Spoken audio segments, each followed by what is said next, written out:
Hola, ¿cómo están? Hola, Ju, buen día. Buen día, profe, ¿cómo le va? ¿Cómo va? Bueno, como lo mismo de siempre de la vida virtual, algunas pueden prender la cámara, está bueno, así de este lado nos sentimos que es como mirar cuadraditos, puede ser más interesante. La idea de la clase de hoy era, o es mejor dicho, que podamos hacer una aproximación a lo que sería estudios de sociología en Argentina y conocimiento de cómo está, digamos, cómo los conceptos que ustedes estuvieron estudiando a partir de los autores clásicos y de algunos temas que hacen a las condiciones actuales en que se encuentra nuestra sociedad. Bueno, intentar pensarlo en distintos indicadores y ver cómo se hacen algunos estudios sociológicos que podrían a ustedes servirles, sobre todo para el trabajo integrador en términos operativos de lo que esperamos para esta materia, pero también para la vida, digamos, no, no solo en el desarrollo personal, sino también en lo que tiene que ver con la profesión, ¿no? De tener en cuenta en qué sociedad o con qué características sociales se encuentran ustedes cuando se enfrentan a, a tener que trabajar con determinadas afecciones, si se quiere. Eh, digamos, qué características tiene la población con la que probablemente tengan que trabajar ustedes, ¿no? Población en términos generales, por supuesto siempre hay particularidades, pero nos ayudan a entender por qué se dan ciertas regularidades, por qué hay determinadas lesiones que se repiten, por qué hay determinados malestares en determinados tiempos históricos y no otros. Entonces, bueno, la idea es acercarnos un poco a algunos estudios que se hacen desde la sociología argentina hoy y después dedicarle unos minutos al trabajo integrador. Hoy tenían para subir, tienen tiempo hasta las 12 para subir la red conceptual, quienes ya pudieron avanzar con el levantamiento de las encuestas. Y la semana que viene sí nos vamos a encontrar de manera presencial. La idea es trabajar lo que nos queda de sociología de la salud. Vamos a trabajar vejez y viejismo la semana que viene y ya están los textos también subidos ahí en la bibliografía. Y la semana que viene también ya vamos a ir acercándonos al informe, ¿no? Porque nos quedan unas pocas clases, es decir, es a partir de la red conceptual que ustedes enviaron, yo les voy a hacer la devolución en estos días y la semana que viene, quienes estén avanzando en el análisis, sería buenísimo para que puedan llegar bien con la entrega del trabajo. Bien, bueno, ¿algún inconveniente en el acceso a la plataforma, entregas, la bibliografía y demás? ¿O estamos bien?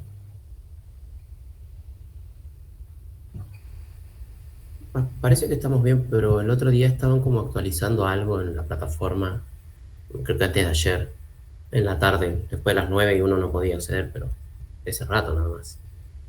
Ah, pero, o sea, estuvo caída, pero después, o sea, ahora entraba bien. Sí, sí, sí, hoy sí. Ok, Ayer también. bien, genial. Porque vi algunos, pero vi muy pocas entregas y no sabía también cómo les había ido con el video, porque también eran poquitos los que habían hecho las respuestas del video que estaba subido la semana pasada. También la devolución de eso, porque vi solamente algunos, sé que tenían tiempo hasta hoy, eh, será virtual en el transcurso de la semana que viene. Digo, para que sepan más o menos en qué momento les va a llegar la devolución. Bueno, dicho esto, aquí vamos entonces a intentar pensar un poco qué pasa eh, con la sociedad argentina, qué características tiene a partir de algunos conceptos que son propios del campo disciplinar. Eh, en realidad la primera pregunta, o quizás la que estructura los estudios en sociología, es, bueno, ¿qué aspectos o qué temas eh, son los que nos interesan pensar hoy desde un enfoque sociológico para comprender de mejor manera qué es lo que está sucediendo específicamente en Argentina, pero Argentina también en su relación con la región latinoamericana y con las condiciones en las que se encuentra también el mundo, ¿no? Porque es imposible pensarlo de manera solitaria. Y claro, hay características y particularidades que son exclusivas de Latinoamérica y otras características que son muy particulares de la configuración social argentina. En lo que tiene que ver con Latinoamérica hay cuestiones que de una manera venimos tocando y también trabajando en las clases anteriores, y es que al ser considerado en esas tipologías que se establecieron sobre todo en la década del 60 entre primero, segundo y tercer mundo, Latinoamérica entraría dentro de este grupo, ¿no? Como de los países tercermundistas, que son países que pueden ser considerados países en desarrollo, las categorías en que se definieron en aquel momento, ¿no? Son categorías que se organizan o que organizan la forma en que están desarrollados los países en todo el mundo y que en el caso de Latinoamérica se las consigue como en desarrollo justamente porque los indicadores sociales, económicos y políticos son de alguna manera inferiores a los que conocemos como el primer mundo, ¿no? Por supuesto Europa, Estados Unidos, Japón y en cierto modo con el desarrollo económico de China también se podría ahí discutir el lugar de China en esa distribución. ¿Pero cuál es la característica de Latinoamérica o cómo funciona la sociedad en Latinoamérica? Bueno, esta es la situación en la que está ahora, pero esto funciona para todas las sociedades en distintas escalas, ¿no? No solo Latinoamérica.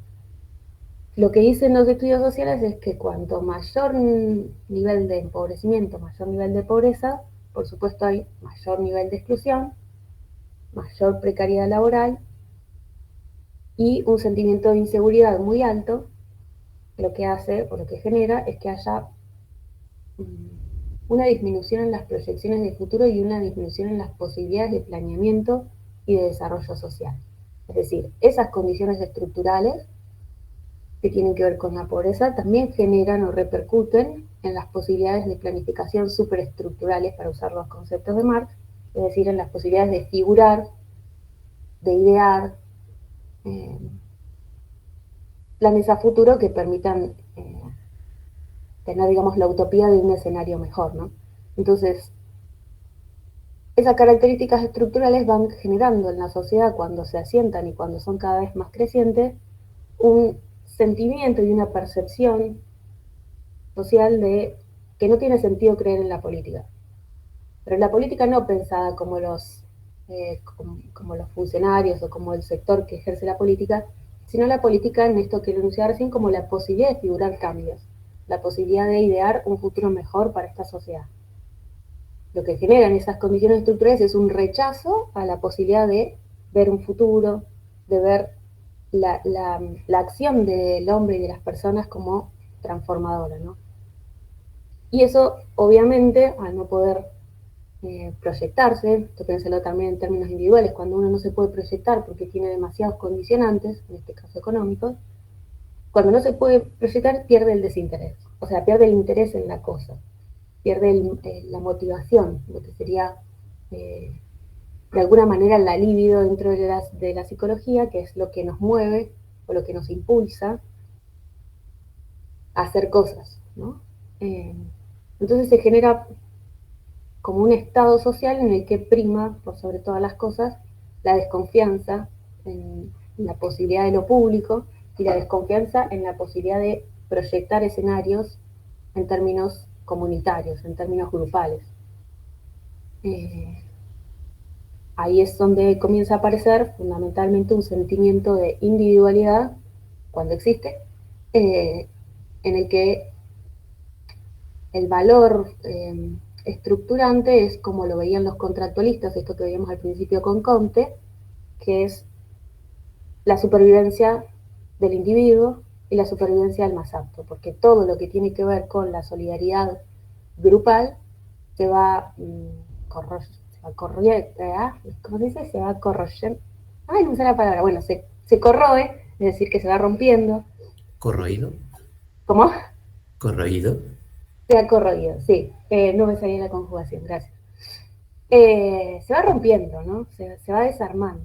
Y ese desarme trae profundas profundos problemas para la sociedad, porque si no hay posibilidad de hacer cosas junto con un otro, si no hay posibilidad de tener algo en común, si no hay posibilidad de proyectar una forma de organización entre un conjunto de personas, es muy difícil garantizar un escenario a futuro que sea mejor del que tenemos. Y si se repliega todo sobre la faceta individual, lo más probable es que el otro sea más un enemigo que una persona con la que cooperar o con la que trabajar, ¿no? Por eso, esas consecuencias de las condiciones estructurales, que son la antipolítica, la desconfianza en lo público, el desinterés en todo lo que es colectivo, amenazan fuertemente a la democracia. Van a ver que hay un texto que tienen en la bibliografía, que es el de Dale, que tiene un prólogo, que les proponíamos leerlo también en el programa, que es de Atilio Borón, y que él cuando presenta ese texto va a hablar de democracias de baja intensidad. ¿Qué son las democracias de baja intensidad? Aquellas sociedades que tienen un régimen democrático, pero que las instituciones que hacen a la democracia son muy débiles. Son muy débiles justamente por estas características, ¿no? Porque hay condiciones estructurales vinculadas con la pobreza que hacen que todo lo que tenga que ver con el sistema público esté realmente afectado, ¿no? Que todo lo que tiene que ver con la planificación grupal esté dañado y sea difícil como de recomponer, ¿no? Entonces esta es la característica en Latinoamérica y por supuesto hay distintos momentos históricos en los que esas condiciones estructurales de empobrecimiento, de exclusión, de precariedad y bueno, por supuesto de inseguridad, van siendo en algunos momentos más graves que en otros, ¿no? Los momentos de mayor gravedad son justamente los regímenes democráticos terminan siendo fuertemente alterados, ¿no? Piensen en los momentos de dictadura, sobre todo en los años 70 y 80 en toda Latinoamérica, fueron los periodos históricos claves en los que los índices de pobreza, sobre todo, y los indicadores económicos eran muy penosos. Ahora vamos a ir viendo por qué y la particularidad en Argentina, ¿no? ¿Qué quiero decir con esto? Un poco antes de pasar acá, es que cuando a veces estudiamos en la escuela o cuando por ahí accedemos a determinada información sobre la dictadura, se cree que fue una censura y una coerción física y que tenía que ver con las ideas, pero no era solamente que tenía que ver con las ideas, los procesos de dictadura. Fundamentalmente los procesos dictatoriales tienen que ver con estas condiciones estructurales de la sociedad. La deuda externa más grande que tomó Argentina fue en dictadura. O sea, estamos hablando de contraer crédito y que contraer esos créditos produjo en la estructura social argentina mayores índices de pobreza, generó mayor exclusión, generó una avanzada sobre todo sobre los que tenía que ver con los derechos laborales, ¿no? Con las posibilidades de desarrollo personal laboral. Entonces, cuando pasan estos momentos en que las democracias dejan de funcionar, están no únicamente, pero sí están fuertemente atravesadas por la cuestión económica, ¿no? Por la cuestión económica o social. ¿Cuáles son las posibilidades de un trabajador de desarrollarse? ¿Cuáles son las posibilidades de que los índices de plusvalía, como veíamos también con los clásicos, ¿no?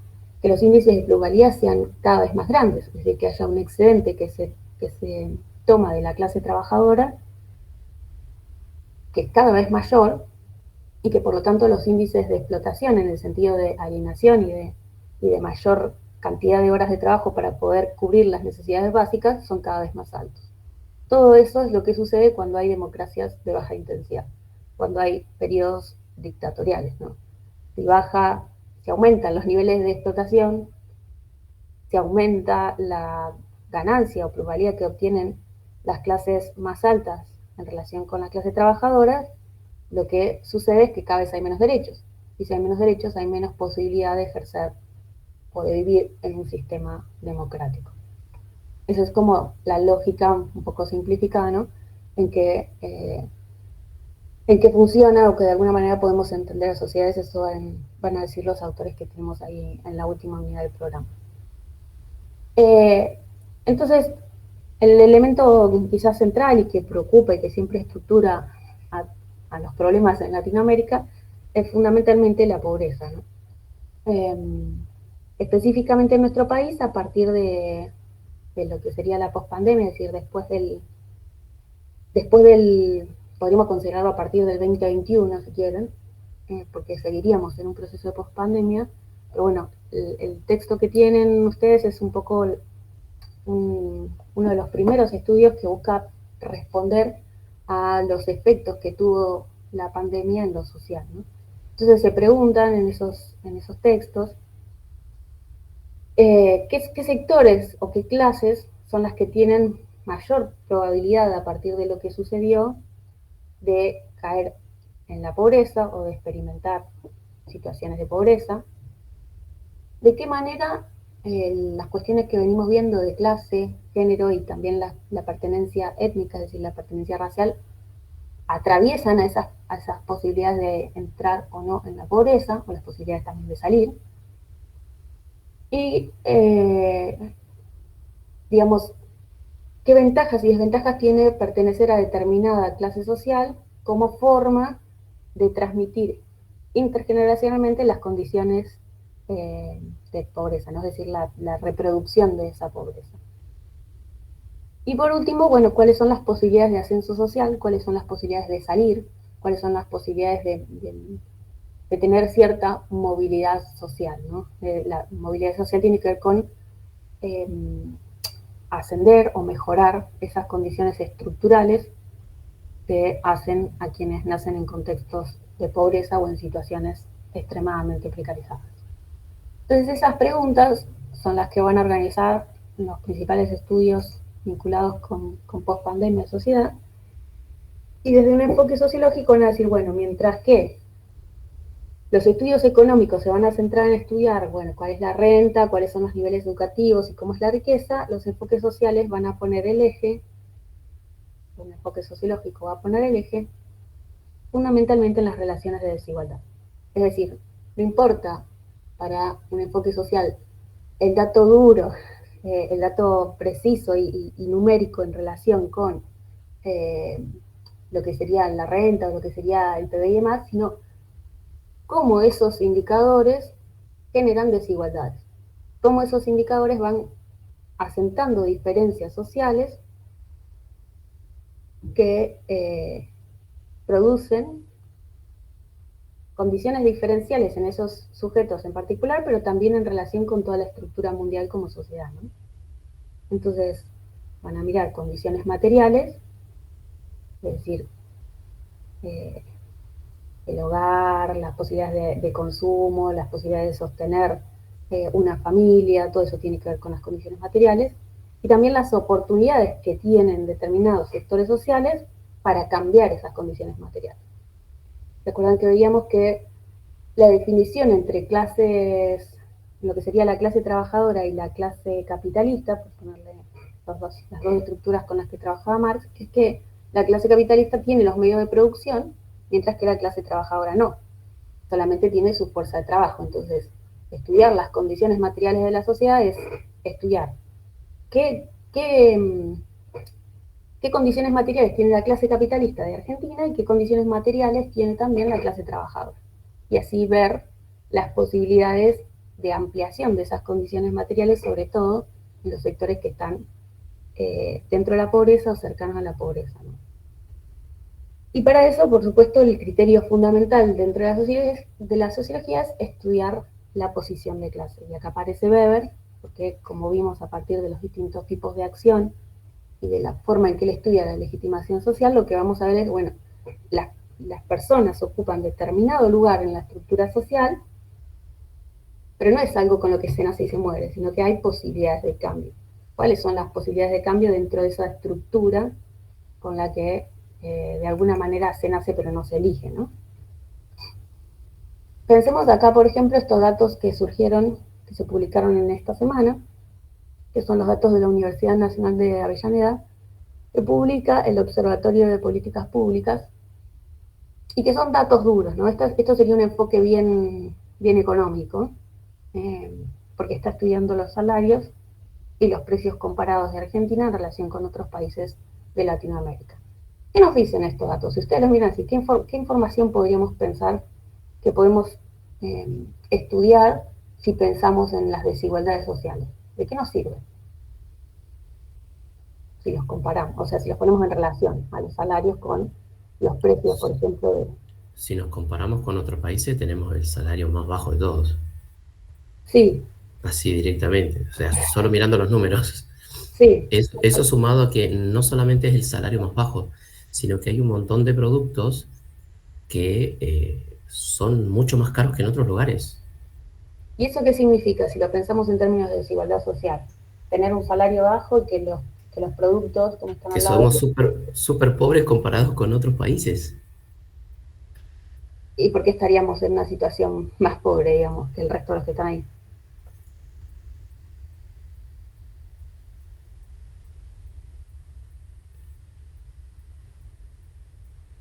¿Cómo?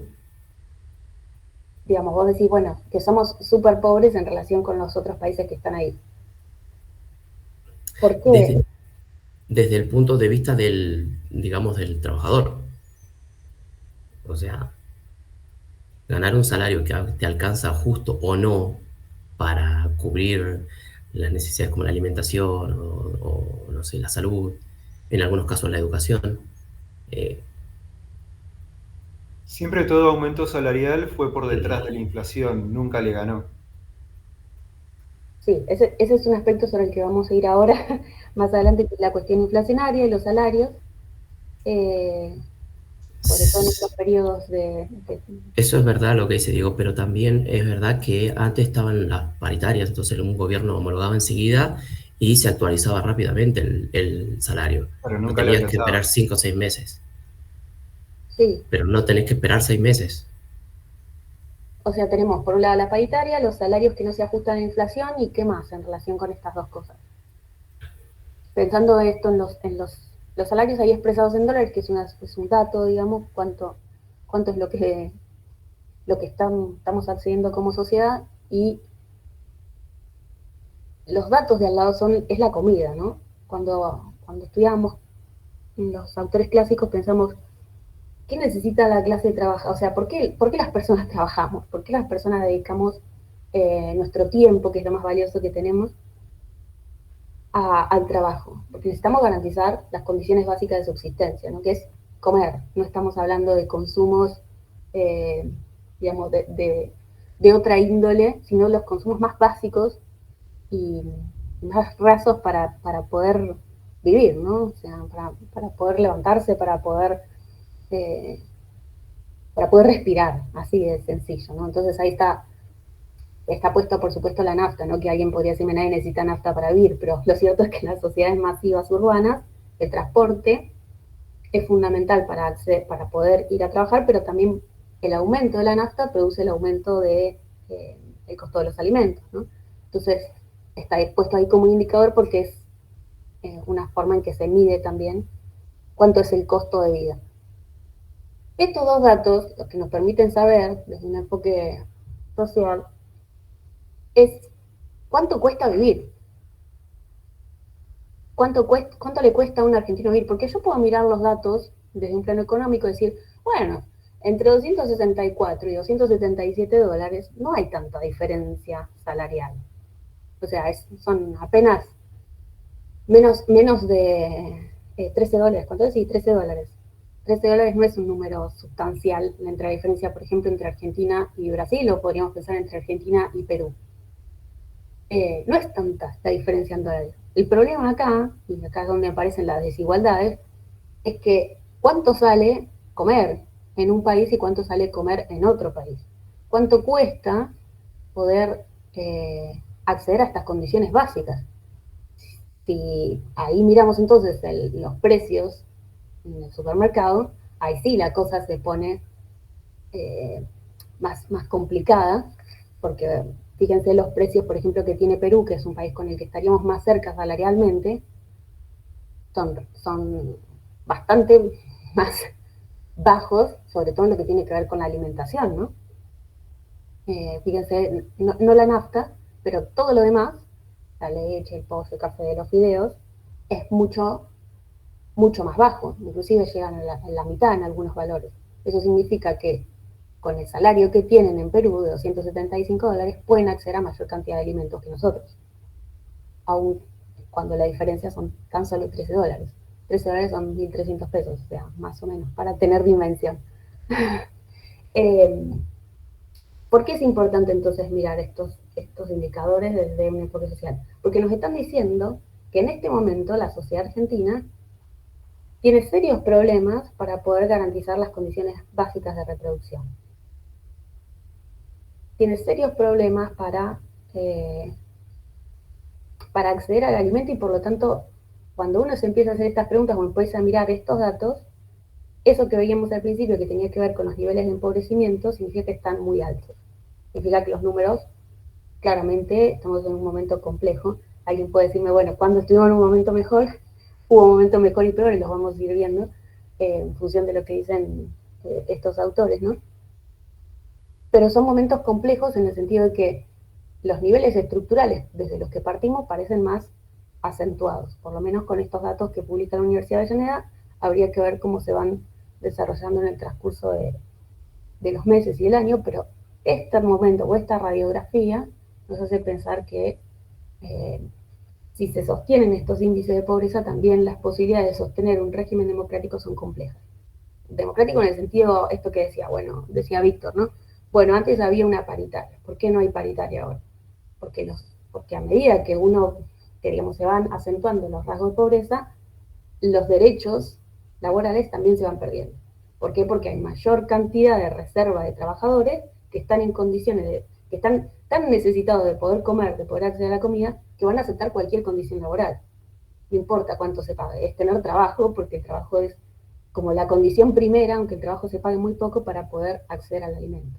Entonces, cuanto mayor pobreza hay, menos derechos laborales, mayor explotación, menos posibilidades de tener un salario acorde a la cantidad de horas que se dedican para el trabajo, ¿no? Esto después también vamos a ver un poco más cómo se acentúa en distintos momentos históricos. ¿Qué van a decir entonces los autores que están pensando en la sociología argentina? Tienen el texto de Pablo Dale. Es que lo central para pensar entonces estas desigualdades es mirar sobre todo los mecanismos de cierre social. Y usan este concepto que ahora lo explicó. ¿Qué son los mecanismos de cierre social? Vamos a pensarlo de manera empírica en lo que serían las variables que tienen acá al costado, pero que lo podemos traducir como, bueno, ¿cuáles son los mecanismos de exclusión social? ¿Qué herramientas dentro de la estructura de nuestra sociedad son aquellas que van haciendo que haya mayor pobreza? Van haciendo que se reproduzcan esas condiciones de desigualdad y se reproduzcan esas diferencias que hacen que cada vez son más anchas, ¿no? Digamos que la brecha cada vez es mayor. Entonces, estos autores dicen, bueno, tenemos que estudiar, en primer lugar, cuál es la propiedad, digamos, quienes tienen el capital y quienes no, que esto es lo que les decía yo en relación con las clases. ¿Qué clases, digamos, qué sectores sociales tienen autoridad en la organización del trabajo? Es decir, que de alguna manera tienen cierta capacidad de decisión.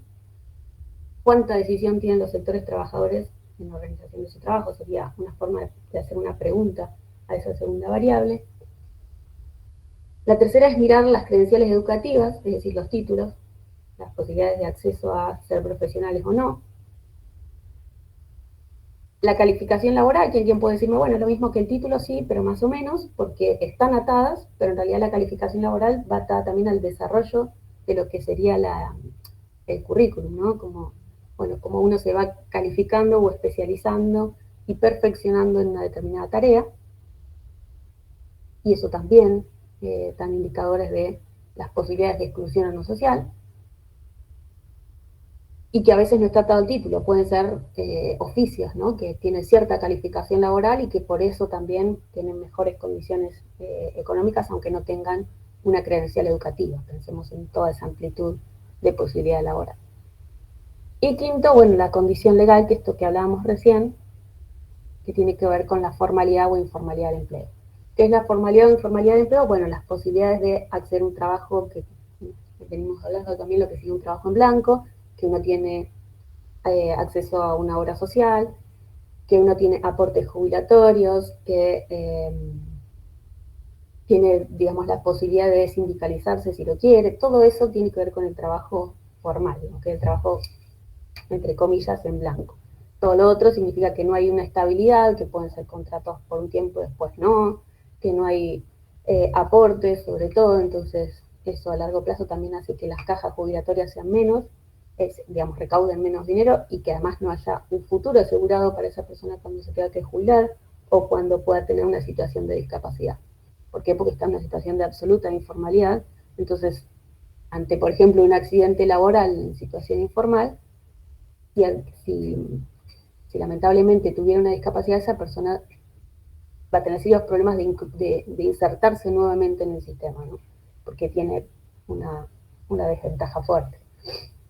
¿Y qué van a decir estos autores? Que, bueno, todas estas variables que nos permiten entender cuáles son los mecanismos de cierre social, cuáles son los mecanismos a partir de los cuales se excluye mayor cantidad de población, están atravesados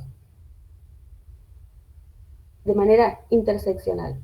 Esta es una palabra que quizás, no sé si lo han visto en otras materias, pero se viene trabajando bastante en distintos enfoques, no solamente los sociales, que es tener en cuenta cómo se relacionan, por eso ahí tienen los circulitos, ¿no? La cuestión de raza, de género y de clase, para pensar las desigualdades.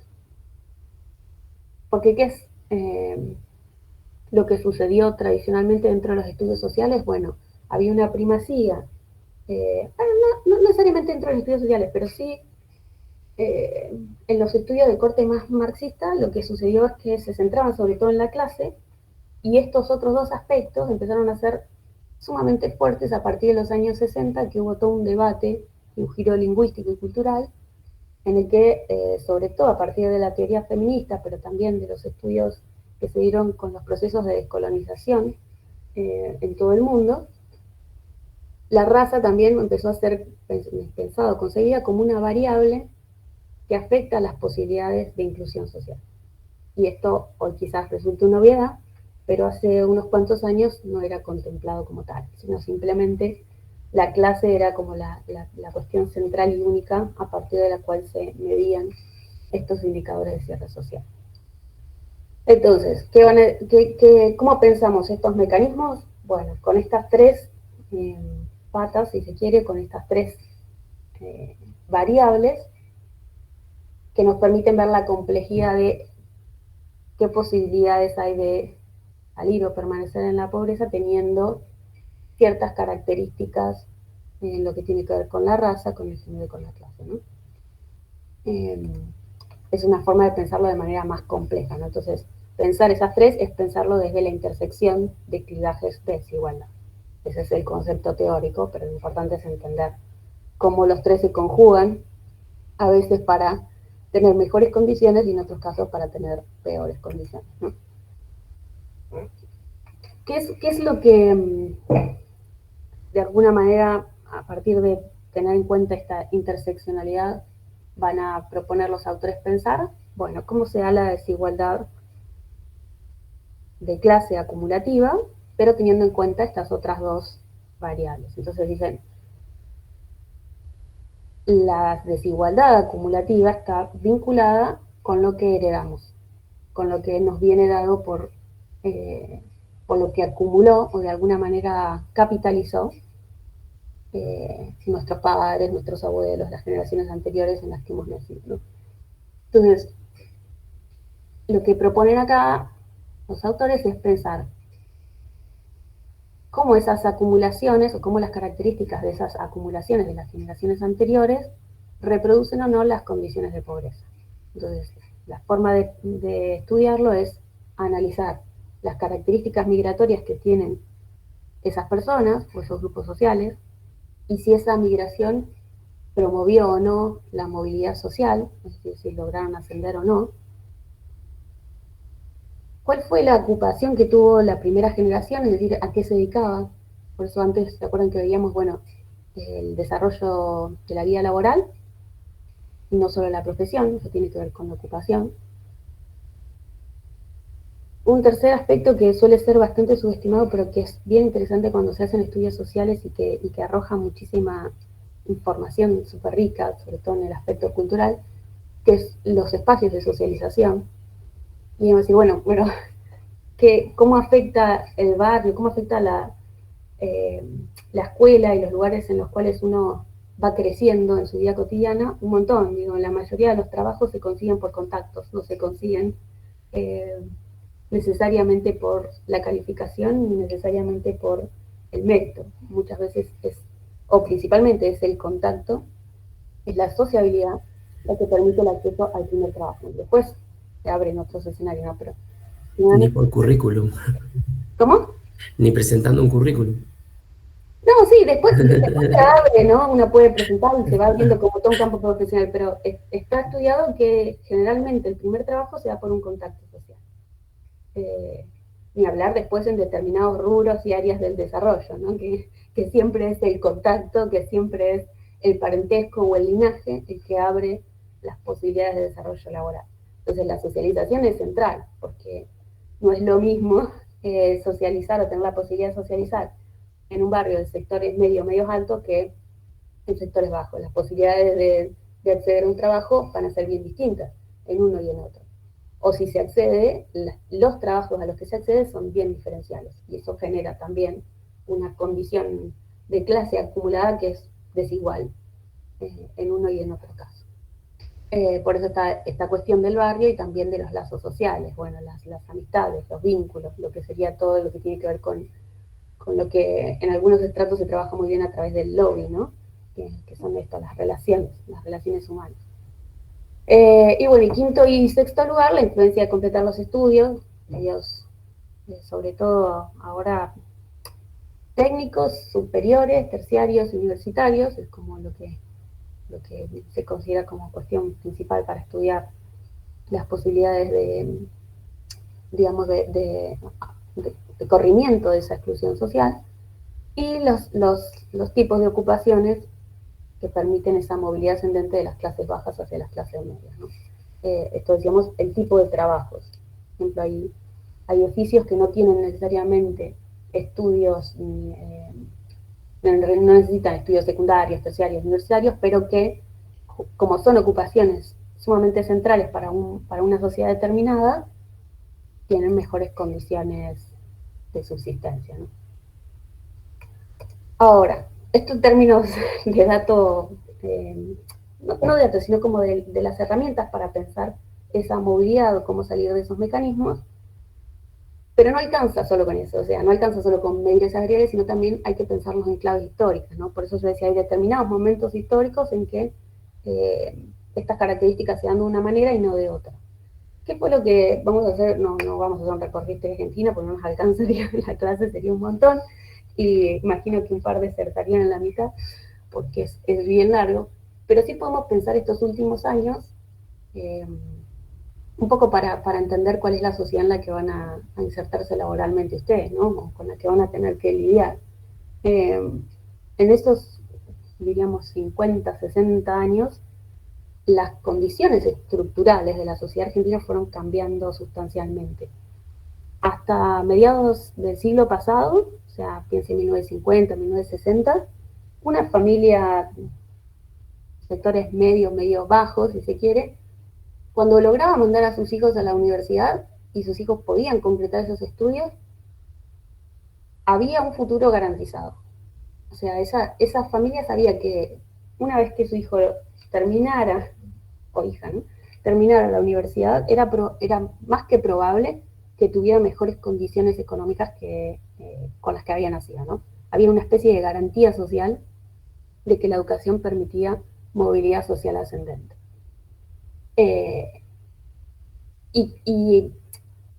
Eso era muy fuerte, sobre todo en Argentina, no solo por las características de las universidades y las instituciones de educación, sino porque a diferencia de otros países de América Latina, los sectores más pobres no eran estructuralmente pobres. ¿Qué quiero decir con esto? Que no eran sectores que tuviesen condiciones de indigencia, sino de pobreza.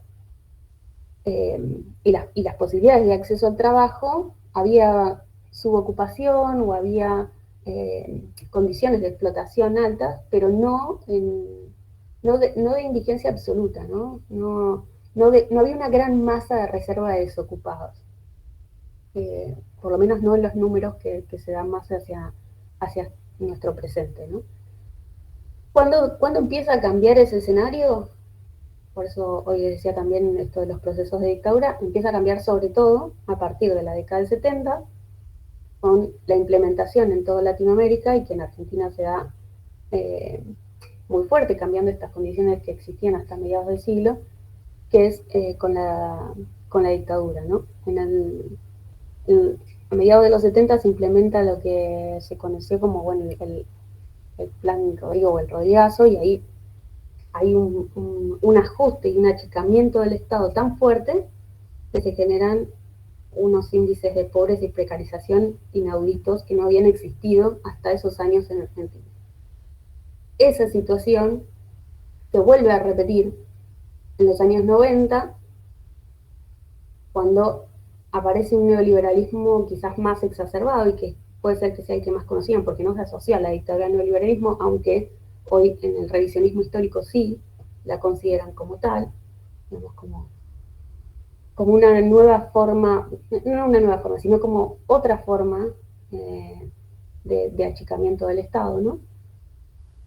Y es a partir de esos cambios sustanciales que se modifica todo lo que tiene que ver con la estructura social argentina. Que ya no hay solamente pobres o situaciones de pobreza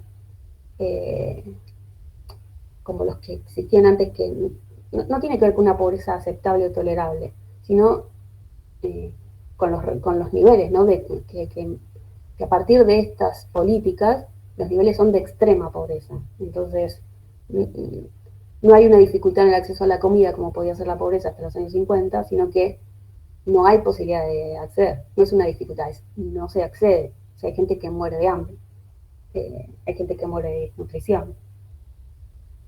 ¿Y qué es lo que sucede, digamos, más hacia nuestro presente, ¿no? Que es de lo que versan estos artículos, sobre todo tratando de pensar qué sucedió en la pospandemia?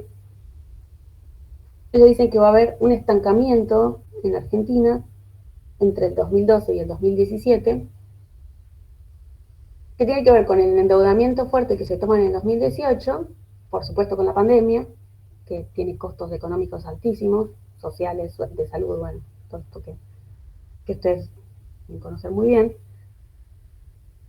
Y esta situación hace que los índices, por lo menos numéricos, de los últimos 15 años sean muy altos como indicadores de pobreza en nuestro país, ¿no? Y ahí, fíjense los datos, ¿no? Entre el 2012 y el 2017, un tercio de los hogares de Argentina son pobres. Se convirtieron en pobres o, digamos, tuvieron durante ese periodo una condición de pobreza. En la salida de la pospandemia, lo que dicen estos autores, la salida de pospandemia, digamos, fines de 2020, 2021, hay una recuperación económica en el país y disminuyen, pero muy poco. Fíjense que pasa a 27,9, o sea, es bajo.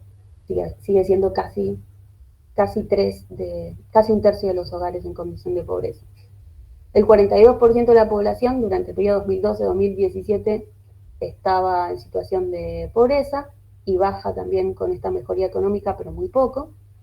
Y por lo tanto, la situación, además pensando en nuestro presente, viene con toda esta,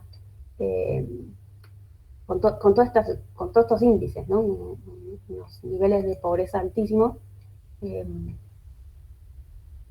y genera debates o discusiones en todo lo que tiene que ver con esto de, bueno, ¿cómo salimos de acá? ¿Cómo es ese cierre social, ¿no?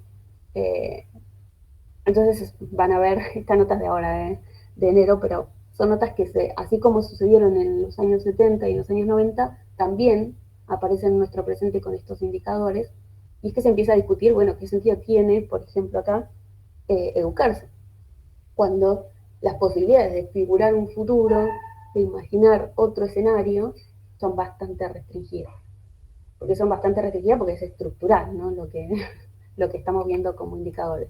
Entonces, si la educación era un pilar fundamental a partir del cual en los años 50 del siglo pasado no podía imaginarse que mejoraba su vida, bueno, ahora no. Entonces, eh, empiezan a aparecer como algunas preguntas del orden de cómo salir, ¿no? Si no es la educación, entonces ¿dónde? Porque pareciera que hoy no es la condición para mejorar. En los 70 aparecieron distintos movimientos, uno fue, por ejemplo, el movimiento punk, los que están ahí, donde dice no hay futuro. Bueno, aparece todo un movimiento de discusión cultural que está debatiendo cómo salir o cómo crear otras condiciones de movilidad, ¿no? Vamos a ver qué nos toca en este presente como expresión cultural para discutir también esa situación. Pero más allá de estas, digamos, subculturas, que es lo que veíamos también con Lore hace 2 o 3 clases, o expresiones culturales que empiezan a hablar en oposición a lo que sería la hegemonía, lo interesante de estos autores es que van a ver unos cuadros, no se asusten, van a ver unos cuadros con un montón de números, porque van cruzando distintas variables para pensarlo, pero que nos acercan a esta primera pregunta de, bueno, ¿cuáles son las probabilidades de caer en la pobreza en este escenario, ¿no? Y ellos van a decir como resultado que de acuerdo a cada clase hay mayor o menor índice, ¿no? Por supuesto, la clase obrera no calificada es la que se encuentra en el peor escenario. Después, fíjense el índice 6,8 de la clase obrera calificada. Los cuentapropistas, 6,4, que es un poco menos, pero siguen siendo valores altos. Y acá aparece esto que veíamos hoy, ¿no? Bueno, las condiciones de informalidad laboral, por supuesto, tienen mayor posibilidad de ingresar en la pobreza que alguien que tiene un trabajo en blanco formal. Y una variable que es interesante, sobre todo para nosotros, es que las condiciones de acceso, ¿no?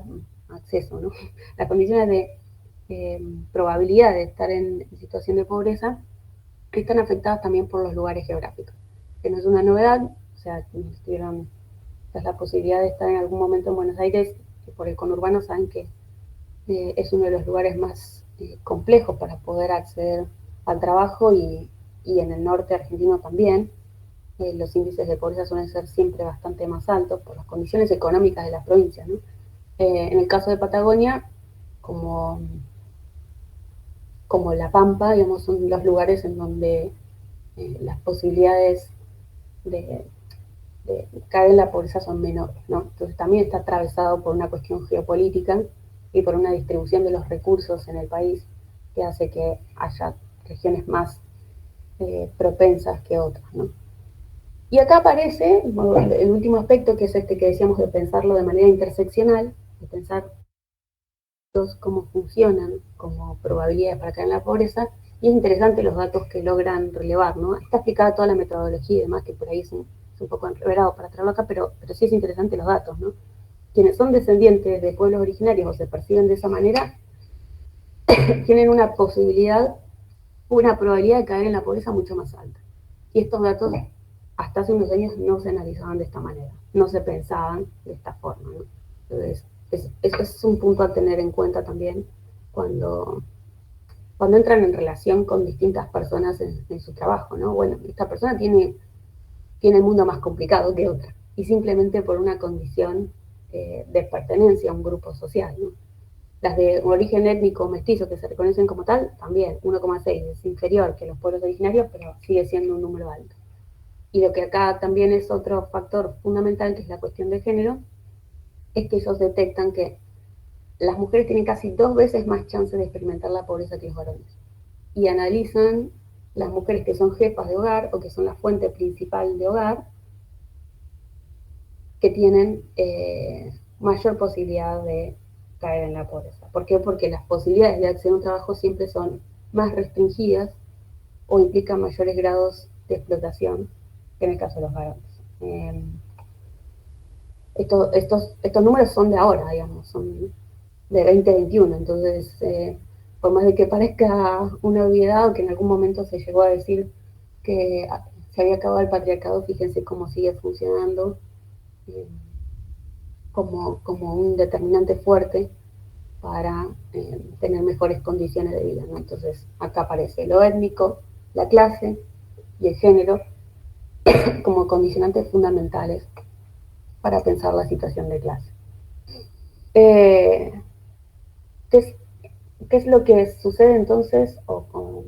Digamos, ¿qué aspectos son los fundamentales para tener en cuenta la desigualdad? La clase, la estructura con la que uno nace, la socialización y demás, y nuevamente aparece acá, y lo traigo porque estamos en un ambiente educativo, las posibilidades de acceder a educación, ¿no? Fíjense acá como quienes tienen un secundario completo frente a las otras formas de educación, van cambiando los porcentajes, ¿no? De reproducción de la clase obrera no calificada, ascenso a clase obrera calificada, ascenso a clase media o de servicios. Y así como va aumentando en función del tipo de trayectoria, ¿no? Y bueno, son datos que son interesantes también porque hay todo un debate, sobre todo ahora en relación con esto que les decía, bueno, si no hay futuro se pone en discusión también la formación universitaria, porque se fue corriendo tanto esto que tiene que ver con el acceso a lo salarial y con los procesos de inflación que se van desfasando, que hoy hay profesiones que se desarrollan sobre todo a partir de estos cursos, como puede ser peluquería, astronomía, y todo lo que tiene que ver con los oficios, que tienen mejores salarios que los profesionales. Digamos, los profesionales me refiero a quienes tienen título de educación terciaria superior universitaria. No obstante, las posibilidades igual de movilidad ascendente siguen siendo mejores. Esto para tener en cuenta, digamos, que en términos de posibilidad, aunque salarialmente hoy no se corresponda, siguen siendo mejores. ¿Cuál es la pregunta que estructura, digamos, estos trabajos y que nos interesa a nosotros? Bueno, ¿cómo disminuir esa pobreza si es que nos interesa vivir en un mundo democrático, o si de alguna manera, en el caso de ustedes, cuando trabajan con distintos usuarias de salud, ¿qué posibilidades hay, digamos, con esas personas de mejorar sus condiciones en su entorno? Entonces pensábamos en otras clases, bueno, la salud en distintos aspectos que tienen que ver con los determinantes sociales, y les vamos a, en su caso, ¿no? Si les van a proponer mejorar un estilo de vida, si les van a proponer, como complemento, por supuesto, al trabajo que hacen ustedes, esa parte de asesorar o de dar información, ¿no? Que tiene que ver con otros aspectos de la salud. Bueno, tener en cuenta todo esto, ¿no? ¿Qué persona tenemos enfrente? Si enfrente hay una persona que tiene toda esta interseccionalidad de condiciones desiguales para poder tener movilidad social, hay que ser muy cuidadoso en las propuestas, porque las posibilidades son sumamente restringidas, ¿no? Y tener en cuenta que hay determinados momentos sociales en que las posibilidades de correrse de ese lugar no son individuales. Es decir, no es una voluntad o que es una especie de pereza individual el no poder llevar adelante un tratamiento, sino que tiene que ver con cuestiones sociales. Entonces, las posibilidades de disminuir la pobreza o las posibilidades de tener un mejor escenario están sumamente atravesadas por el desarrollo de políticas redistributivas, y ahí excede al individuo, excede a la persona, ¿no? ¿Qué son políticas redistributivas? Bueno, políticas que intentan zanjar esa desigualdad, políticas que cuando se llevan adelante están orientadas por esto que teníamos al principio, de generar mecanismos que tiendan al menor cierre posible social, es decir, que tiendan a incluir, no a excluir. Y en momentos como los que veíamos, como el 76, como el 90, o como este momento en el que los indicadores son realmente preocupantes, bueno, si no hay políticas de redistribución es muy difícil pensar en una acción individual, ¿no? En una acción individual de esa persona. Y además esas políticas no solamente tienen que orientarse en la redistribución general, sino también teniendo en cuenta estas distintas desigualdades estructurales que no son solo de clase, sino también de género y de grupo étnico o racial, ¿no?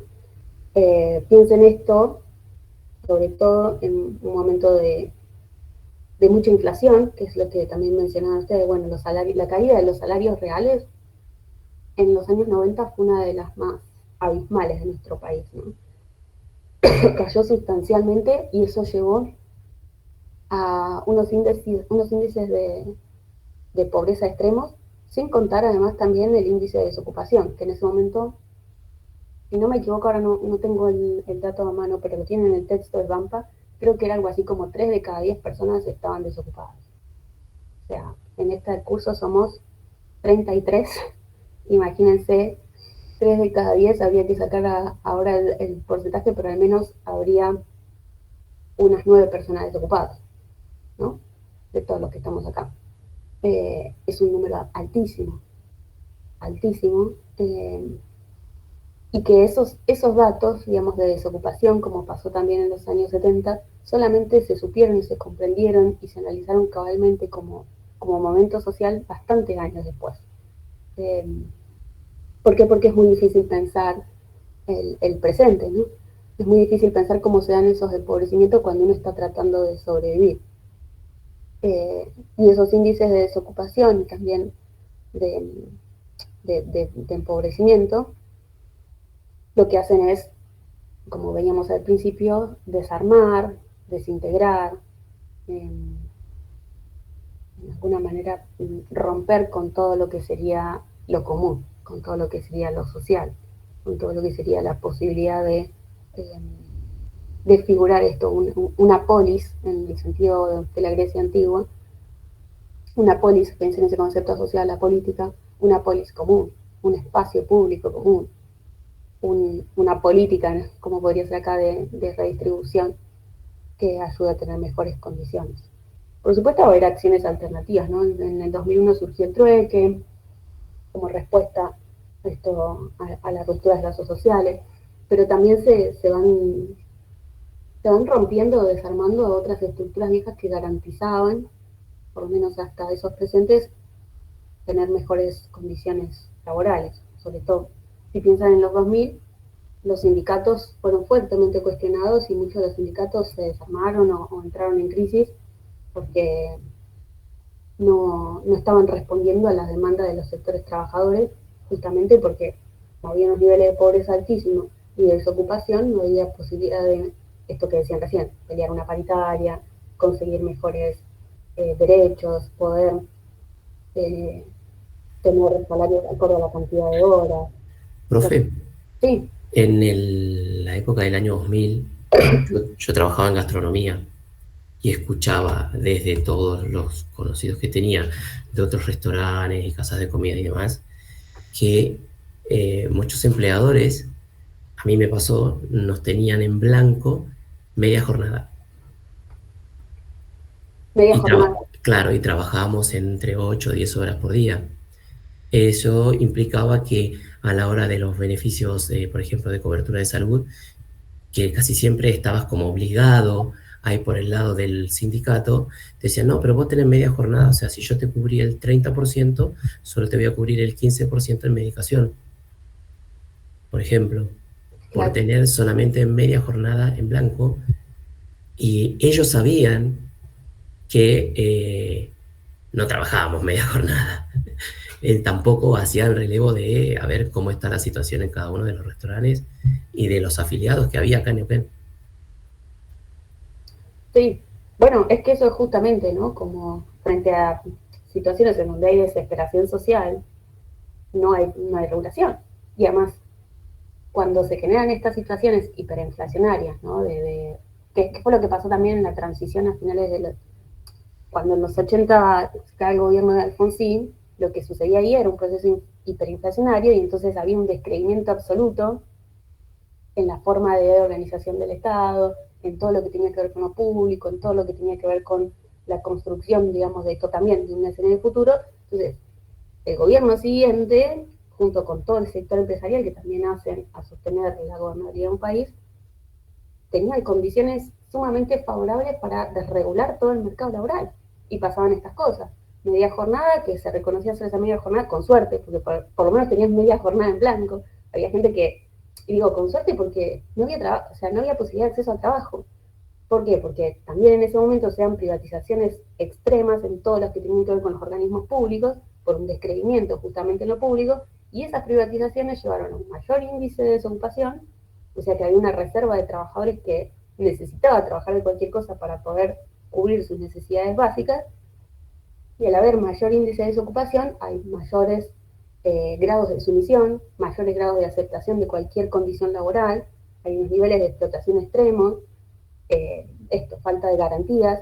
Los sindicatos, además, muchos, que esto es súper conocido, hay una película muy de los años 70 muy famosa que se llama Los Traidores, que, bueno, los sindicatos también estaban de alguna manera todos corrompidos, inclusive también en connivencia con el Estado para que esas formas de trabajo y de organización social siguieran presentes, ¿no? Entonces, son situaciones que realmente ponen en discusión la posibilidad de integración social. Y si no hay integración social, no hay posibilidad de figurar un futuro, ¿no? Un futuro en común, un futuro en el que no rija únicamente la supervivencia del más apto, y si hay que comer al vecino se lo come, ¿no? Porque esa es ahí perdemos la condición de humanidad, pasamos más a la ley de la selva, o si se quiere, a la forma de organización de otras especies, sino de la especie humana, porque se rompe eso que tiene que ver con los consensos, con los acuerdos. Bueno, hasta acá alguna pregunta, comentario, duda. Van a ver que el texto, que el texto que está ahí tiene un montón de datos, que por ahí son un poco áridos, que son un poco áridos así de leer, pero los autores lo van explicando, y la idea de hoy era que lo piensen más en términos generales de poder conocer las características de la sociedad argentina de estos últimos años, y que les sirva como herramienta para intentar pensar también el presente en el que les toca intervenir. Que bueno, sobre eso se va a escribir más adelante, pero mientras tanto uno puede hacer ensayos, decir, bueno, ¿en cuánto se parece nuestra situación de hoy con la situación del pasado? ¿En qué aspectos? Y de qué manera las formas de organización van mutando, pero en otras cosas se continúa, ¿no? Hay una cuestión que quizás es fundamental o estructural también de pensar la sociedad argentina, y es que los grados de dependencia, por eso es un país que en otra época se caracterizaba como tercermundista, son muy altos en relación con el afuera por el modelo agroexportador que estructura la economía argentina, ¿no? El modelo agroexportador es que todas las materias primas, sobre todo las que no son industrializadas, se comercializan y conformaron el Estado Nacional Argentino en los años 80 a partir de exportar materias primas, ¿no? Por eso el puerto de Buenos Aires, por eso los ferrocarriles ingleses, por eso siempre estamos mirando hacia Europa y hacia la distribución allá, ¿no? Esa estructura económica argentina sigue vigente hoy en día, y de hecho el único sector de la economía que tiene cierto grado de independencia en el desarrollo es el sector agro, ¿no? La industria no se terminó de desarrollar, y tampoco, digamos, hay políticas en este momento que se orienten hacia la industrialización, sino todo lo contrario. ¿Qué generan estas situaciones? ¿Qué generan estos niveles de empobrecimiento extremo y esta reproducción del modelo agroeconómico con dependencias altísimas? Y por supuesto, cuando hay esos niveles de dependencia altísima, se van generando procesos de disciplinamiento laboral y procesos de disciplinamiento social que devienen en sistemas no democráticos y en lo que se conoce también como terrorismo pero el terrorismo de Estado no solo por la aniquilación de los cuerpos, porque vuelvo a las ideas distintas, sino que es el terror de vivir sin saber si mañana se puede comer. Eso también es terrorismo. Es terrorismo no poder tener, no poder saber, vivir en incertidumbre, vivir con inseguridades, o con extremas inseguridades, ¿no? Que tiene que ver con esto de lo más básico de saber si uno puede tener un techo donde cobijarse cuando viene el invierno. Son distintas formas de terrorismo. Por supuesto, eso genera repercusiones en los cuerpos. Las personas nos enfermamos cuando no podemos garantizar las condiciones básicas de subsistencia. Y bueno, son distintas formas en que los cuerpos de enfermos después también se acercan a la muerte y también a las afecciones, ¿no? Un panorama tan alentador para un viernes, lo siento, pero nos toca pensar o discutir este tipo de cosas porque son centrales, ¿no? Para el desarrollo profesional de cualquiera, ¿no? Porque hay que saber dónde uno está parado y en qué contexto. ¿Dudas? ¿Preguntas? ¿Comentarios? ¿Alguien que quiera ensayar un análisis del presente? Yo solo puedo decir que estoy como viviendo otra vez mi adolescencia, con las mismas políticas, se repiten historias, contextos. En los 90, cuando privatizan YPF, mi papá trabajaba en una empresa petrolera y a la empresa la dejan sin trabajo. Entonces mi papá queda sin trabajo en ese momento. Yo estaba terminando la escuela técnica, que era la última generación de técnicos con título nacional, porque el gobierno decide pasar todas las escuelas técnicas nacionales a las provincias. Entonces empezó todo en ese momento una hecatombe de, che, mi título va a ser provincial, no me va a servir a nivel nacional. No entendíamos nada, tampoco, porque tampoco nos bajaban información. La información era lo que se veía en la tele, diarios, no existía internet, la red y todas estas cuestiones. Eso por un lado. Me acuerdo también en esa época de cuestión de trabajo precario, mi mamá trabajaba de empleada doméstica, mi mamá tiene casi 70 años y sigue trabajando de empleada doméstica, pero hoy a ella le hacen aportes. No como en aquella época en la que la tenían en negro y trabajaba de entre 8 y 10 horas como trabajé yo en astronomía. Y es como que eso de repetir la cuestión del obrero que trabaja tantas horas para alguien que te está dando una oportunidad de trabajo, como decimos nosotros, o sea, sin sentirse ni menos ni como ajeno a eso. O sea, yo entiendo que por como venimos nosotros, mi lugar siempre fue desde el área del trabajador, del obrero, hay que ir a trabajar, más allá de si las condiciones son o no son, con o sin ventajas, con o sin derechos, porque hay que comer.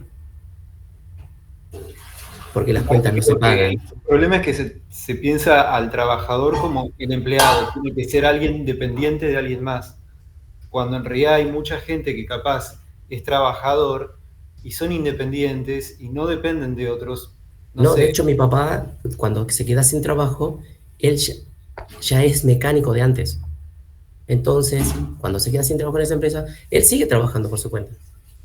Pero cuando vos sos mecánico, es como que tenés que ver, che, bueno, ahora tiene que empezar a llegar el trabajo de manera particular. Él antes trabajaba en una empresa, más allá de las horas que muchas veces trabajaba, con esto de la plusvalía, es decir, che, hoy te tenés que quedar todo el día en la base trabajando para arreglar la cantidad de camionetas que se rompan y volver a casa cuando termines. Él cuando estaba en mi casa tenía otros horarios, estaba organizado de otra manera, incluso hoy, porque también con 70 años mi papá sigue trabajando en mecánico.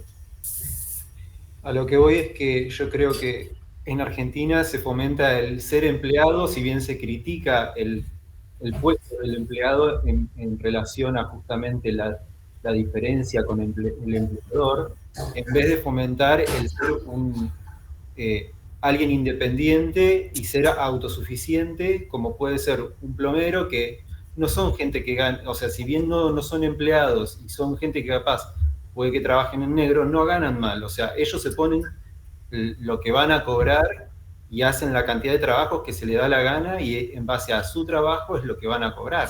Sí, olvídate, también pasa con los La forma de albañiles. vida que van a tener. Entonces, capaz si uno lo mira con perspectivas de otros países, vos ves que en realidad nadie quiere ser empleado. Todos quieren innovar o todos quieren generar un trabajo, digamos. Y a lo sumo, bueno, dar trabajo también, pero acá creo que la vista está en, no, yo tengo que ser empleado. Empleado del Estado, empleado de, no sé. O sea, no hay una visión de querer generar. ¿Y ustedes se figuran esto en función de lo que decía Diego? ¿Se figuran trabajando? ¿Cómo se imaginan? ¿Trabajando dónde?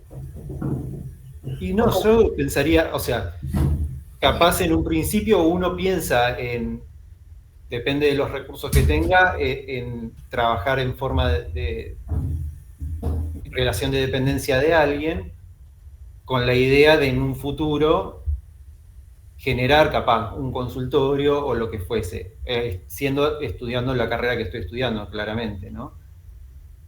Obviamente no es que voy a ir a cualquier otra cosa, tiene que ser en el área que estoy estudiando por algo. Entonces, creo que lo máximo sería tener mi propio consultorio. Sí, totalmente. A mí me pasa parecido. A cualquier otra cosa. A mí también me pasa que mi jefa me dice, vos terminás de estudiar, así te haces cargo de este lugar. Y yo trabajo en un gimnasio. Entonces ella quiere que correrse, despegarse, porque yo trabajo con ella hace muchos años, entonces por ahí también está esa cuestión de confianza, de vínculo, de decir, bueno, cuando yo no esté mal, acá el que sigue, o sos vos o otra compañera a la que nombra, o los dos juntos.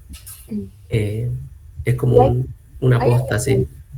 ¿Alguien que esté trabajando ya como kinesio o haciendo cosas cercanas? No, como masajista. O sea, yo estoy haciendo masajes en mi propia casa. Tengo un cuartito ahí donde lo armé y tengo clientes. Ahí va. ¿Alguien más?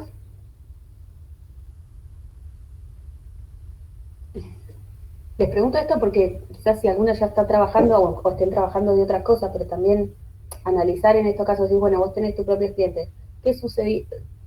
¿Tenés un análisis, digamos, de cómo viene la demanda y las posibilidades de pago? ¿Cómo está No, obvio, es bajo, sin duda. O sea, y hay momentos que mejoran, momentos que no. Y bueno, o sea, obviamente, he tenido otros laburos antes, me las he rebuscado de otra forma, he diseñado lámparas, he hecho un montón de cosas. Pero uno se la termina rebuscando. Y, o sea, a mí por lo menos no me gusta el ser dependiente de alguien más. O sea, no me gusta. ¿Te contó? Trabajar, digamos, en dependencia de otro. Se cortó un poco internet, me parece. No me gusta ahí. Bueno, vos mencionaste la palabra dependencia recién, capaz no en lo laboral, sino en la sociedad.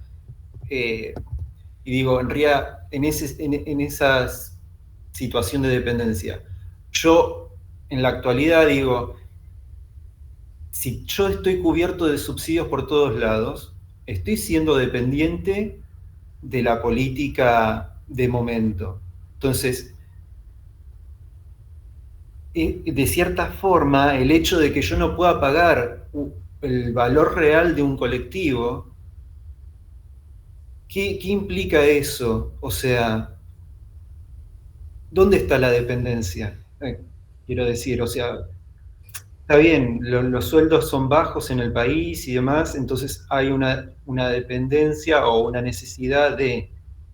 Pero está bien que esté esa necesidad o esa dependencia, o que incluso ni siquiera sabemos que tenemos esos subsidios y que todo el mundo esté recibiendo ese subsidio cuando capaz hay gente que no la necesita.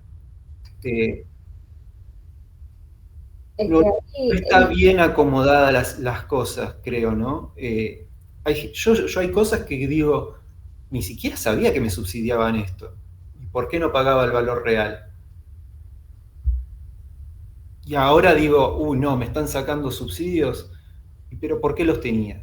En parte. O sea, desde un inicio creo que no deberían haber estado, y el hecho de incluírselo a todos,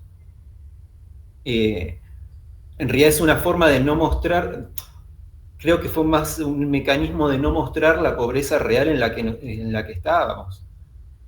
¿Entendés? Es como uno pierde el ojo, uy, no, sí, estaba mejor antes porque tenía subsidios, pero ¿qué implicaba el hecho de tener subsidios? Entonces, si necesitaba subsidios, era pobre. sí, por eso los números de pobreza. O sea, no es Mm. un número de pobreza que se cosechan de un día para el otro. Lo que sí creo en relación a esto que decís vos es que o sea, todas las personas queremos ser lo más libres posibles. Eso significa, hacemos todo lo que está en la medida de nuestras posibilidades para no depender de nadie. O sea, ¿por qué? Porque todos queremos libertad. Y, y cuanto Es mayor que libertad creo económica. que a eso apunta todo, justamente.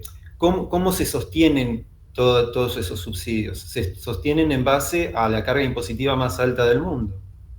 Bueno, claro, Si Y todo si no inclusive la tocan, vamos a permitía. seguir pagando impuestos igual. Es una bola de nieve que de alguna forma hay que cortarla y hay que regular o hay que poner en valor real a las cosas. No se saben cuáles son los precios de las cosas y por eso vos podés decir, bueno, ¿cómo me puede salir una zapatilla lo mismo que el alquiler de un departamento? Bueno, ese es un efecto de la inflación, ¿no? O sea, la inflación ha generado siempre este tipo de pasajes entre lo que cuestan las cosas y además no hay regulación de los precios, entonces es imposible saber efectivamente el costo. Pero sí me parece, por esto que estábamos hablando hoy en relación de, bueno, cómo pensar la sociedad argentina y por qué hablar de políticas redistributivas, algo que decimos que quizás a mí se me pasó en el desarrollo y es, ninguna de las personas, ninguna de las personas, todas las personas queremos mayor grado de libertad. Si pudiésemos vivir en un país que no fuese dependiente, creo que todos elegiríamos vivir en un país o desarrollar políticas para que nuestro país sea el menos dependiente posible.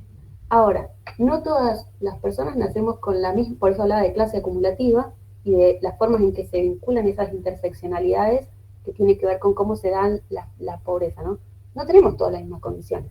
Entonces, ¿qué decidimos como comunidad para redistribuir? Esto que decimos, bueno, los subsidios no puede ser que sean los subsidios iguales para todos. El subsidio tiene que ser una forma de compensar esa desigualdad para quienes tienen esas desigualdades estructurales, para quienes no nacieron con las mismas condiciones y no pueden garantizar sus condiciones básicas de que es comer, ¿no? Entonces, ahí aparecen las distorsiones, ¿no? De, bueno, ¿cómo se compensan esas desigualdades estructurales para que podamos funcionar como una sociedad?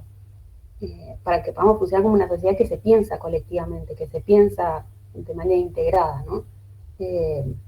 Por supuesto que esto que decís vos creo que debe ser compartido por la mayoría. Todos queremos tener un trabajo que nosotros regulemos el tiempo que trabajamos, que nosotros regulemos cuánto cobramos por nuestro trabajo, pero las posibilidades de elección de eso las tienen muy pocas personas. Sí, y aún así también en un punto seguís siendo dependiente de alguna forma u otra de consumo ese servicio. Nosotros, aunque querramos ser, por ejemplo, tener nuestro propio consultorio y atender a los pacientes que vengan, de igual forma, para comer vamos a depender de la cantidad de pacientes que tengamos, porque si no tenemos pacientes tampoco vamos a generar ningún tipo de ingreso. En un punto siempre vamos a tener una cierta dependencia de uno que genera un consumo y algún producto y el otro que consume en algún punto. pero creo que en esta situación actual, hoy en día, está siendo un poco más complejo esta cuestión de salida laboral y yo creo que la gente piensa que en nuestras generaciones que quedan de no tenemos inculcado el trabajo, y que no queremos trabajar y que nos gusta más la libertad y esas cuestiones, pero yo creo que es más por esto, que ya nosotros no nos bancamos tanto la forma de laburo que tenían nuestros viejos, por ejemplo, de 14 horas de estar esclavizados, sentados en una cuestión, ahí cobrando 2 pesos. Creo que nosotros somos una generación que hasta se cuestiona esta forma de trabajo hoy en día. Tenemos todos los medios de trabajo, que creo que eso también es un poco lo rico que se produce, digamos. Ay, no llegué a escuchar lo último de las condiciones de trabajo. ¿Cómo decías, Camila? Me olvidé. No sé. ¿Qué se produce, digamos? Lo que le entendí es como que en las nuevas generaciones justamente como que pasa eso, no quieren cumplir horarios fijos, como que quieren ser de esa forma independiente y no tener la vida tan rígida como tenían los padres. Eso me pareció que fue lo que entendí de ella. No sé si no cumplir horarios fijos y esas cuestiones. A ver, hay una estructura que eso obviamente es como la facultad, uno tiene que cumplir horario, tiene esas cuestiones, pero sí cuestionarse un poco más en las condiciones, en las formas, pero bueno, aún así no se deja de haber una cierta dependencia, a eso voy. No sé. Una cierta dependencia con el otro y con que el otro elija también lo que uno hace, porque así se van a generar los ingresos y sí, no es lo mismo, obvio, depender de un jefe que te cae a pedo las 24 horas que a un paciente, digamos, en nuestro caso, pero es igual un cierto tipo de dependencia. Creo que un poco sucede eso en la sociedad, siempre vamos a depender de un otro para generar un ingreso. De cierta forma creo que, o sea, es como un grado más de individualismo que también muestra en realidad esta nueva generación, no solamente hablando de esto de lo laboral, sino también en el hecho de romper con esa idea de familia, de capaz más en pensar en su propia vida y no generar esos hijos o esa pareja estable o distintas cuestiones, pero que también lo traslada a lo laboral, me parece. O sea, por necesidad a veces obviamente cae en lo que es el empleado y las horas fijas de trabajo, pero es como que tiene una mente como más de, yo quiero poder manejar mi tiempo. O sea, cuestiona más eso. Sobre eso, en realidad, bueno, yo no he leído como últimamente trabajos que lo actualicen, ¿no? Porque hay como distintas variables para pensar o discutir como el cambio de la percepción del trabajo, ¿no? Que eso sería como toda otra... Porque ahí son percepciones de expectativas laborales y de las posibilidades de desarrollo efectiva de esas expectativas, y en lo que traigo yo es, bueno, cómo se mezcla eso también con las posibilidades de reproducción social, de continuidad de la vida, ¿no? De las familias y demás. Pero sí es, digo, esto que dice Cami, de, bueno, igual siempre depende del usuario paciente, bueno, eso es la vida en sociedad. Y ese usuario paciente tiene mayores o menores posibilidades económicas también, de acuerdo a lo que como sociedad o polis decimos y decidimos para que esas personas tengan. Entonces, yo puedo aspirar a tener mayores grados de independencia y libertad, pero voy a estar siempre condicionada por todo lo que me rodea. En mayor o menor grado, ¿no? Pero eso genera ciertos condicionamientos. No es que vivir en una sociedad con mayor índice de pobreza no me repercute en absolutamente nada. Sobre todo en sectores medios o medio altos.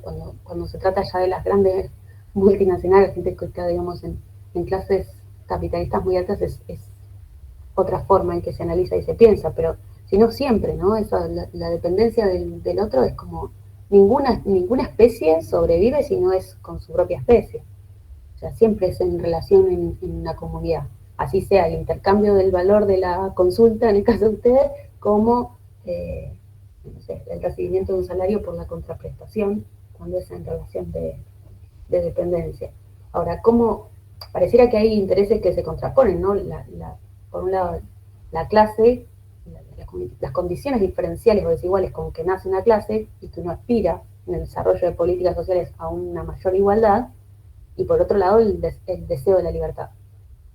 Bueno, ¿cómo se, cómo se, cómo se hace para lidiar con esos dos aspectos del desarrollo de la vida humana y de la calidad humana, y cómo se los va equilibrando en distintos momentos sociales, cómo lidiamos con eso para el desarrollo profesional, ¿no? Porque siempre están esos dos valores, que bueno, son los principios de la Revolución Francesa, ¿no? Libertad, igualdad, fraternidad. Con esos tres pilares hemos lidiado durante siglos y se tensa en el plano individual, pero también en el plano colectivo. Lo importante, me parece, para cualquiera que quiera desarrollarse en la vida profesional, en la vida social, es tener cierta voluntad de conocimiento del estado social presente, porque eso ayuda a tomar mejores decisiones, porque eso ayuda a comprender al otro, ayuda a hacer mejores preguntas en lo que tiene que ver con las entrevistas que supongo hacen ustedes cuando se encuentran con usuarios, tiene que ver con la sensibilidad, saber que hay 1/3 de los hogares en Argentina que viven en situación de pobreza no es lo mismo que no saber. Y saber por qué se produce esa pobreza y por qué hay algunas características del nacimiento, que tiene que ver la raza o la percepción de pueblos originarios, tener esa sensibilidad genera otro trato, genera otro vínculo social, ¿no? Por lo menos hacerlo cuerpo, ¿no? O sea, tener ese dato y decir, bueno, yo con esta información no es algo que me es indiferente.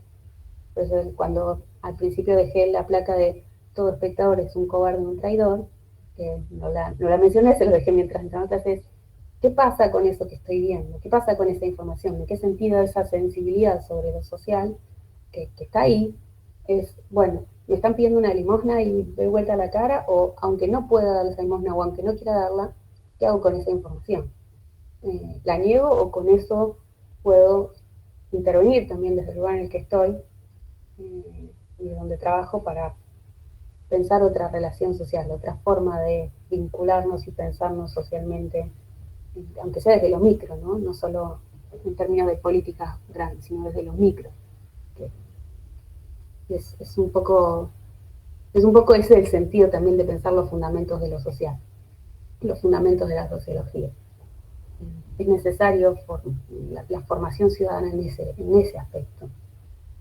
Y sobre todo cuando uno tiene una responsabilidad y un poder que tiene que ver con el profesional de la salud, de garantizar las mejores condiciones de salubridad, que no es solo física, sino también social, del entorno, del espacio donde vive. Bueno, todo. Es súper integral, pero cuando uno empieza a verlo en las prácticas cotidianas, al final nos tocan todos los lugares de una u otra manera, pero nos tocan, ¿no? Es imposible como que uno no se sienta afectado si tiene en cuenta estos datos y esta información. ¿Preguntas o comentarios? Si no, vamos a pasar a la parte, digamos, del trabajo integrador. No les dejamos consignas sobre esto, seguramente vamos a trabajar con viejismo la semana que viene y recuperar algunos puntos. Me parece que de cualquier manera lean la bibliografía que está ahí, hay un texto de Pampa, de Ale y la introducción del de Villanueva, que les va a servir sobre todo para cuando tengan que hacer el análisis de los primeros datos, ¿se acuerdan los datos descriptivos del trabajo práctico integrador? Bueno, toda esta información sobre el estado de la sociedad argentina les puede dar insumos para analizar esos datos que recuperen de ahí.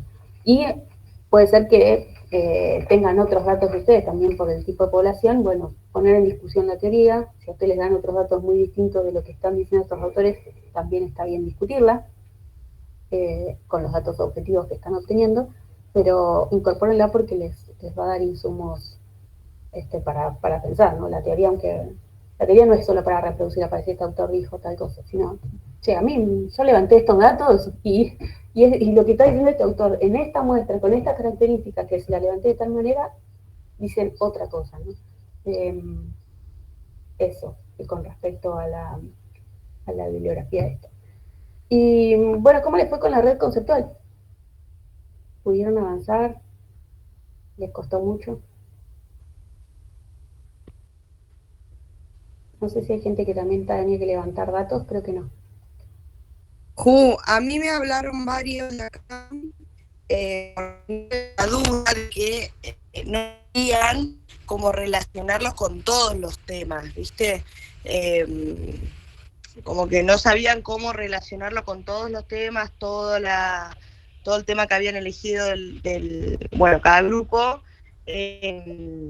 Así que bueno, capaz si podemos aclarar esto, cómo se puede manejar con eso, porque yo les dije que capaz no era necesario sí tener que buscar un conector a todos los temas, todo, porque capaz algunos nada que ver, pero sí con la mayoría de los temas que puedan. ¿Con todos los temas de la materia? ¿Esa es la pregunta? No sé si entendí bien.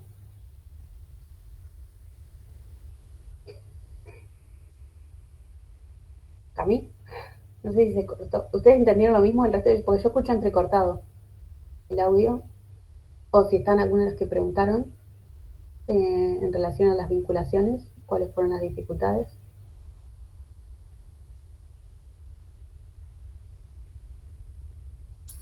Dijo como que algunos no podíamos relacionarlo con todos los temas de la materia.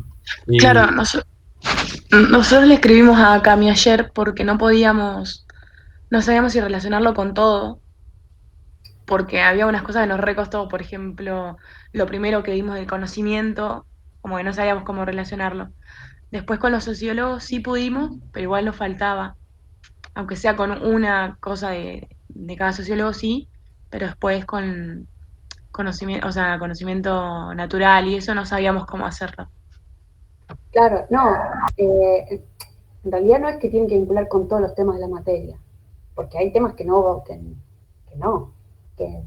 van a encontrarle la conexión directa y que tampoco está bueno forzarlo, sino que puedan conectar algunos aspectos o algunos textos y conceptos con lo que van encontrando. O sea, la condición de armar esa red conceptual no es que pongan todo, sino que encuentren algunas conexiones con la teoría y que las expliciten. O sea, lo que no sería aceptable es que haya un trabajo sobre, no sé, voy a decir cualquier cosa, sobre escoliosis y que no haya ninguna relación entre... Y te quería preguntar, profe, ¿y hay que desarrollar? Porque nosotros pusimos movilidad en silla de ruedas como tema principal y ahí sacamos flecha y pusimos Durkheim, Marx, Weber y con qué lo habíamos relacionado de cada sociólogo. Y, por ejemplo, ¿cómo es la relación? Porque, o sea, vos me decís, sí, digo, ¿cuál es la relación entre eso? O sea, no, porque como era una red, dijimos, bueno, capaz solamente hace falta poner el concepto nomás. Por ejemplo, con Durkheim lo habíamos relacionado con lo del suicidio. No sé si está bien. ¿El suicidio relacionado con qué? A ver, ¿lo tienen a mano? ¿Quieren contar? Loco, ayúdenme, mis compañeros están ahí en la clase, por favor. Con lo del suicidio, sí, porque qué sé yo, hay un montón de... Y después, ¿cómo habíamos dicho lo de la... Ay, ¿cómo era el otro sociólogo? ¿Marx era? Marx y Weber. Marx era el de la burguesía que habíamos dicho. Sí. Y Weber no me acuerdo con qué era. Con los tipos de acciones, pero a ver, ¿qué dato de lo que recuperaron o de lo que trabajaron en la encuesta lo relacionan, mencionen un concepto, no todos los que pusieron uno? Por ejemplo, pusimos si, no sé, si la gente pensaba si se sentían como si se los integraba bien o se los aislaba de la sociedad misma. Y se puede asociar eso con con el suicidio egoísta.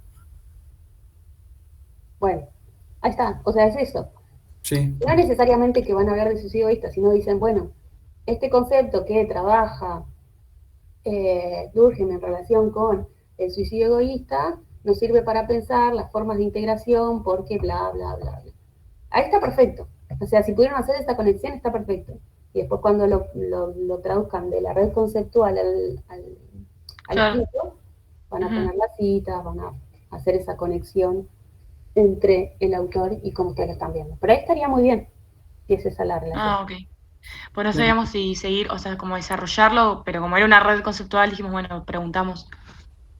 No, o sea, la idea de la red igual es que esa relación esté explícita, así como lo explicaba recién Matías, está Claro, perfecto. sí, nos habíamos puesto tipo Durkheim y de Durkheim salió una flecha de suicidio. Ok, pero el suicidio vinculado con la integración, o sea, estamos usando este concepto para pensar la integración de estas personas, Sí, ¿no? sí, Ahí va. Sí, sí, joya. Gracias, ahí profe. estaría bárbaro. ¿Qué más? Profe, yo también, o sea, puse como títulos nada más en la red, no sabía si estaba bien. Ejemplo, escoliosis, una flecha sale que dice sociedad, abajo conocimiento de la patología, para asociarlo un poquito con con lo que es el conocimiento natural. Otra flechita que dice prevención, o sea, como que no desarrollé mucho, fui poniendo títulos. No sé si está bien o hay que ponerle algo más. Eh, Claro, creo que todos lo hicimos igual porque nosotros nos pasó lo mismo, tipo, pusimos el título y fuimos como eh, sacando flechitas con los diferentes sociólogos a lo que lo relacionábamos. Sí, si esa Lo que relación pasa está es explícita y que, mediada, como en ese caso que recién decía Matías, bueno, o sea, trabajo a partir de acá como integración, suicidio, sí. El tema de si esa relación entre fechas queda como que yo tengo que interpretar cuál es la relación. claro, profe, es que creo que todos hicimos algo parecido con conceptos claves porque la consigna como que decía eso también. O sea, pero ponemos los conceptos y ponemos en relación a y lo que lo relacionamos. Claro, o sea, si ustedes armaron una red conceptual tomando algunos conceptos, vinculándolos con otros que son específicos de su trabajo, va a estar bien, siempre y cuando esa relación sea explícita, ¿no? Porque esta mediación en donde uno pone, bueno, causado por o se vincula con esta idea, no es escribir el texto, sino que esa relación de causalidad sea lo suficientemente clara para que yo no tenga que dudar de, no sé, esto que decían así, bueno, pongo escoliosis y al lado pongo acción social. ¿Cuál es la relación? ¿Se entiende cuando no está clara la relación? No es solo poner los conceptos y establecer flechas, sino esas flechas tienen que ser causales, tienen que tener, Claro, como tipo, ¿por qué se relacionan, decís vos? claro, por qué se relacionan. Bien. Pueden poner un conector sobre la fecha o ponerle incluso esto, bueno, algunas palabras que median para entender esto otro. Ahí decía María, bueno, pusimos la cuestión de integración y entonces uno entiende, está pensando cómo se da la integración a partir de este concepto. Y ahí no hay dudas, está bien. Es en ese sentido. Igual si quieren corregirla, por eso estaba bueno que tuviésemos la clase hoy, tienen tiempo de ajustarla hasta la tarde-noche. Si quieren corregir, establecer esas conexiones que sean más explícitas, es lo ideal. Y lo mismo si quieren ahora incorporar algo de lo que vimos para pensar ese primer bloque, lo pueden poner también en la red conceptual. Bueno, esta idea de pensar los mecanismos de cierre social, qué características tiene la sociedad. Todo esto también les puede servir, todas esas variables. Si quieren el Power se lo subo. Todas esas variables, si les sirven para pensar la parte descriptiva, también la pueden incorporar. ¿Pudieron hacer los cruces? Me quedé pensando en la clase pasada. Yo descargué el Excel y descargándolo sí podía. En la versión online no. Quienes querían cruzar variables.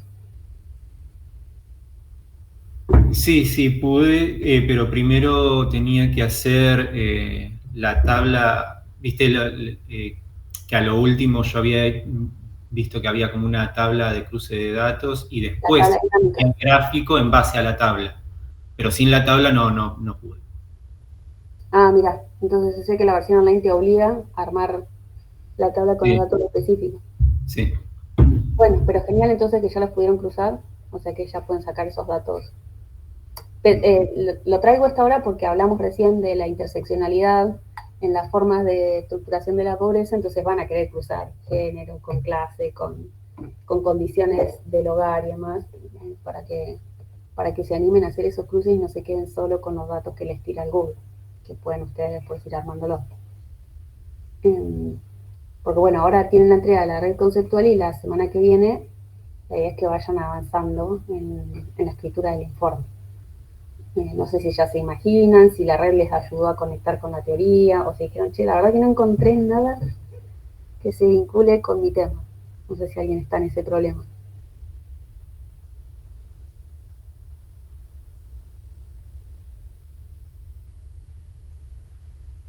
¿Hay alguna dificultad en relación con esto?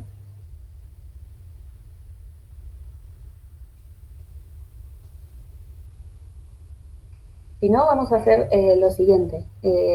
Van a encontrar la próxima entrega para la semana que viene, que tiene que ver con el avance del informe, desde que ya vayan dándole la estructura. Revisen las condiciones de entrega del trabajo, porque ahí está la forma de citar de APA, la forma de estructurar el trabajo, que tiene que tener una introducción, un desarrollo y conclusiones, que tiene que llevar un índice, que tiene que, digamos, cada uno de los aspectos que vayan trabajando tiene que estar indicado. Vieron que en las preguntas que ustedes mandaban yo a varios les puse, indícenlas. ¿Qué significa eso? Que cada pregunta tenga un número para que después uno arma los bloques temáticos con esos números, tiene claridad sobre qué eje se estuvo preguntando. Bueno, eso se tiene que trasladar también al escrito, no necesariamente igual que como está en el formulario, pero sí como ejes temáticos que se pueden mezclar y a partir de los cuales ordenar lo que sería la exposición en el texto, ¿no? Porque el informe no es que peguen de alguna manera los gráficos, sino que puedan decir algo de esos gráficos con la teoría, ¿no? Que esto, por ejemplo, bueno, el concepto de suicidio me sirve para pensar los niveles de integración y de qué manera esa integración, el estado, el diagnóstico de esa integración lo puedo conocer a partir de los resultados de la encuesta. Y que puedo leer también de la desintegración, en todo caso, a partir de esa teoría y de esos resultados. De en términos positivos y también en términos negativos. ¿Se entiende? Para la semana que viene, ¿cómo vamos? Va a quedar ahí subido y yo les mando la devolución antes del viernes de la red que enviaron ahora. Espero igual a la noche, si quieren hacer las modificaciones, subir y volver a bajar y volver a subir un archivo, y lo olvidé en la devolución del video, ¿ok? Y recuerden, sí, la semana que viene nos vemos de manera presencial. Si alguien tiene dudas, consultas, me quedo un rato más, si no, cerramos acá la clase. ¿No? No, nada. Bueno, buen fin de. Igualmente. Adiós. Chao, profe. Chao, profe. Chao. Chao, profe. Chao, gracias. Adiós.